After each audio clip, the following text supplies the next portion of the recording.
Now, lilipat ka na, no? So, from first Mm. company to IT na.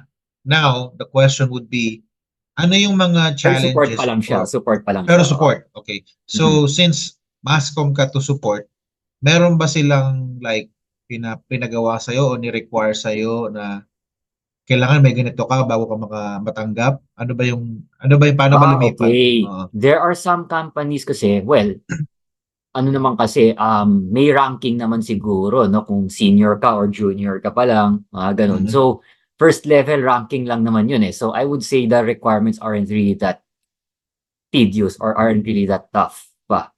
So, I Hmm, would say okay lang, di ba? Basta't meron kang basic requirements lang na may alam on certain office applications, you know how to navigate, oo. kailangan pa sa hardware, may alam pa sa software, you know how Hmm, the cloud works, yung basic cloud hmm, operations lang naman siguro, 'di ba? Then hmm. siyempre, for them to know na totoo yung sinasabi mo, hindi ka fake news or fake info Oo, or fake maraming gano'n, eh. intel, Oo, i-interviewin ka. Pero siyempre oo. hindi mag-i-interview yung HR, yung operations, somebody from operations will interview you.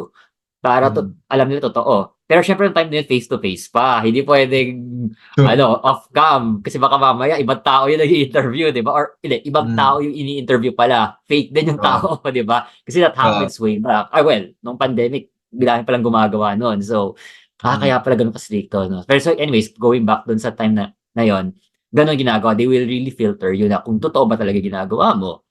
So from there, you have to prove it na, oo nga, no experience pa ako, pero alam ko 'yan. You have to prove nice. it that way, oo. Hmm.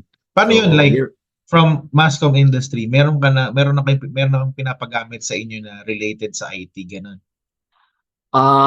well, I would say there were something technicals like yung mga the lights, I would say, Hmm, the barn doors, like yung script prompters, teleprompters, mga gano'n. hmm. Pero not really close to that dito sa gagamitin mo for support, eh, kasi pang-manage ng ano 'to, eh, pang-manage ng users 'to, eh, or pang-manage ng systems 'to, eh, like siguro may idea ka 'di ba yung permissions ng users 'di ba, all that 'di Oo. ba, or Hmm, pagtro-troubleshoot ka ng system, eh, 'di ba? hmm, Pero hindi, eh, hindi siya gano'n, eh. Maybe I would say skill sets, that's the thing. Iyan ang malaking hmm, bagay, yung analytical skill set mo, that's what you need to hmm, prove maybe na gano'n, hmm, okey. oo. So ano 'yun, like nakuha mo yung skills na 'yun outside of the industry, outside of Mascom, kumbaga malaki ka lang Hmm, talaga sa computer, gano'n? That's what I had to Okey. prove na, ito kasing ginagawa ko during my pastimes. I navigated the computers way back. Ito yung mga ginagamit ko, yon. And siguro nagkataon lang going back, ngayon ko lang naalala pala, um, yung nag-i-interview sa'kin, gamer pala. And I was Oh, also a gamer okey. that time. And then although Hmm, alam ko bawal maglaro ng crack na software, hmm, so sinasabi niya, "Sige." So siyempre nagkuwentuhan na ganito kasi mag-crack ng software, and alam naman natin hindi lahat ng software, yes, there are other softwares na madaling i-crack kasi, 'di ba? There are others kasi na mahihirap. So, hindi naman ako yung nagka-crack, pero siyempre may instructions on how to crack it. Pero minsan yung instructions kasi mali, eh, 'di ba? So minsan ikaw na lang ang magka-crack nun, eh. So, hmm, the fact na nakikita niya, analytical ka kasi nagawa mong i-crack yung software, eh. From there kahit na mali instructions, eh. So nakikita niya na, okay. May mga iba kasing interviewers na they are willing to see that part in you, eh. Mabait naman yung iba, eh. Pero may mga iba na very strict. So the fact na very strict, well, better luck next time na lang. Don't take it negatively naman kasi siyempre they're just doing their job naman, filtering the applicant. So jump into another company na lang na alam mong willing to accept you na lang, na alam mo yun, na fresh ka pa lang on that type of job or in the type of industry na nga lang, yun. okey.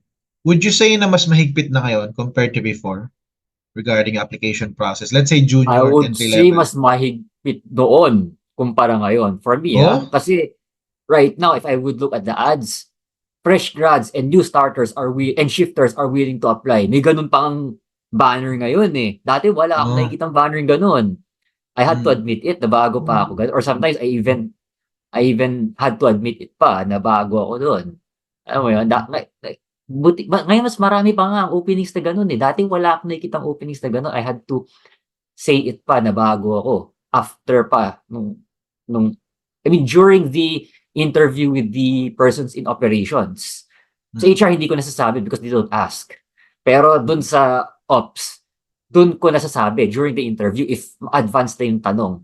Mm. Tapos sila na lang makaka-realize na, ay, oo nga pala, pang beginner lang pala tong post na to. So, sige, we will lighten the questions. Minsan nadadala na lang kasi yung tanong, yung interviewing, yung palitan ng questions and answer portion. So, minsan, biglang i-advance nila, biglang, ay, oh, nakikarried away sila. Kasi may alam ka, biglang, ay, oo nga pala, pang junior lang pala to, bakit nag-advance kami ng tanong? So, gano'n.